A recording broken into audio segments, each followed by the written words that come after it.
Good morning. We're sorry that we can't see you at the annual Joel Lane Christmas Open House. We miss getting to greet guests and talk about how fibers were processed and cloth was created during the 18th century. So instead of doing our usual demonstration, this year we're offering a virtual one. I'm Janet, I'm the short one. And I'm Beth, on the left. Today, we will be demonstrating how wool and other fibers would go from raw form to spun yarn to woven cloth. First of all, let's set the scene for what winters might look like in the time period. Light was at a premium, with long nights and short days, and more work was done by firelight and candlelight. Although sewing and other tasks could be difficult, preparing wool and spinning were done more by touch, making them good tasks to do as the daylight dimmed. Fiber processing was an ongoing task. With a large household like the Lanes, it seems likely that someone was always in need of new clothing, or stockings, or blankets to chase away the chill.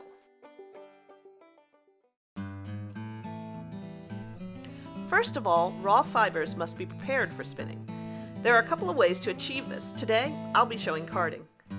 As you can see, the raw wool has dried dirt, bits of hay, and other undesirable things in it that you don't want in your yarn. Wool was often washed before carding, although leaving some of the sheep's natural oils or lanolin was sometimes preferable. This wool was probably protected from the worst of the pasture's dirt, but it still needs to be carded to remove the last of it and to break up snarls and line up the fibers for easy spinning.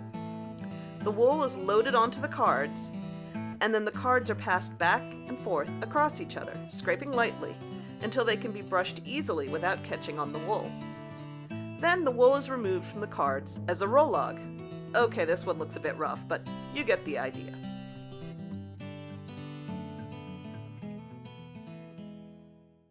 Once the fiber has been cleaned and carded, it can be spun into yarn. To do this, we're using a spinning wheel. An inventory of Joel Lane's estate at the time of his death in 1795 notes that he had 4 cotton wheels and 6 linen wheels. We assume they mean large treadle-less walking wheels for the cotton and smaller foot-powered wheels with distaffs for linen, similar to this one I'm using here. Spinning was also an act of patriotism leading up to the Revolutionary War. Making homespun yarn and homemade cloth was another way for colonists to boycott British goods.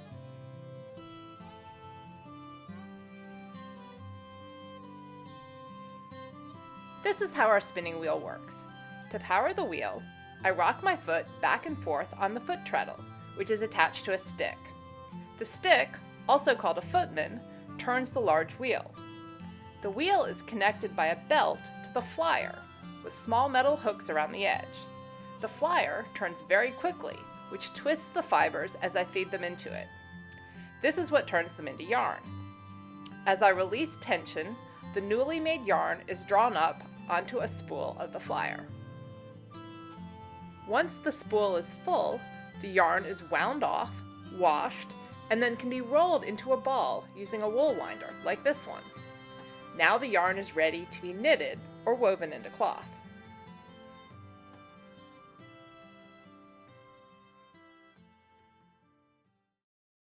So to weave cloth from the yarn we made, first we'll need a loom.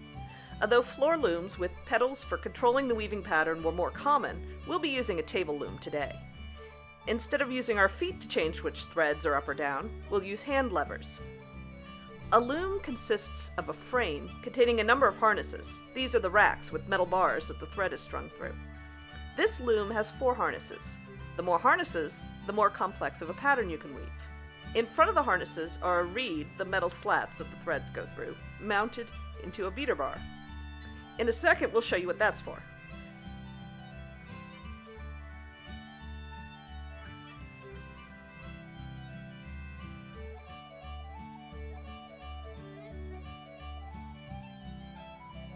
These levers on the side are connected to the harnesses. Each one can raise and lower one harness. Patterns are made by choosing which harness each thread goes through and can be changed slightly by the order and combination of levers we press down.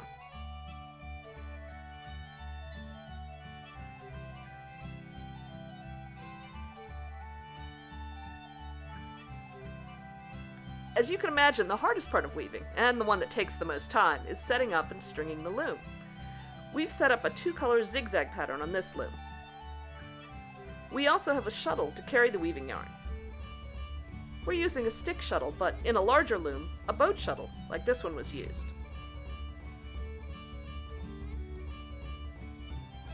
To follow the pattern, we press down 2 levers at a time in order.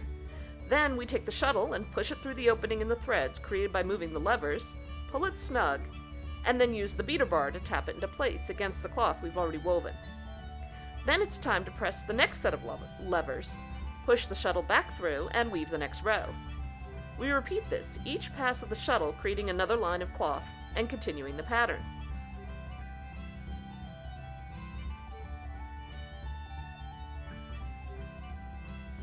If we want to change the pattern slightly, without restringing anything, we can press down levers in a different order. You can see how we've made the red and white stripes go in the other direction, just by pushing down different levers.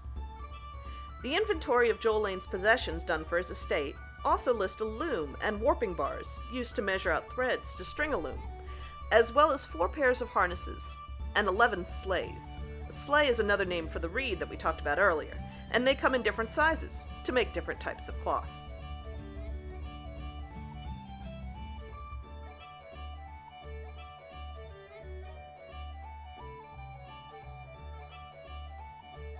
Here's another weave of cloth. This type is called overshot. Overshot weave was commonly used in making coverlets. You'll find an example upstairs in the Joel Lane house, in the bedroom. Overshot uses a thinner thread as kind of a background, and a thicker one to form the pattern. The thicker red wool makes the star pattern in this example.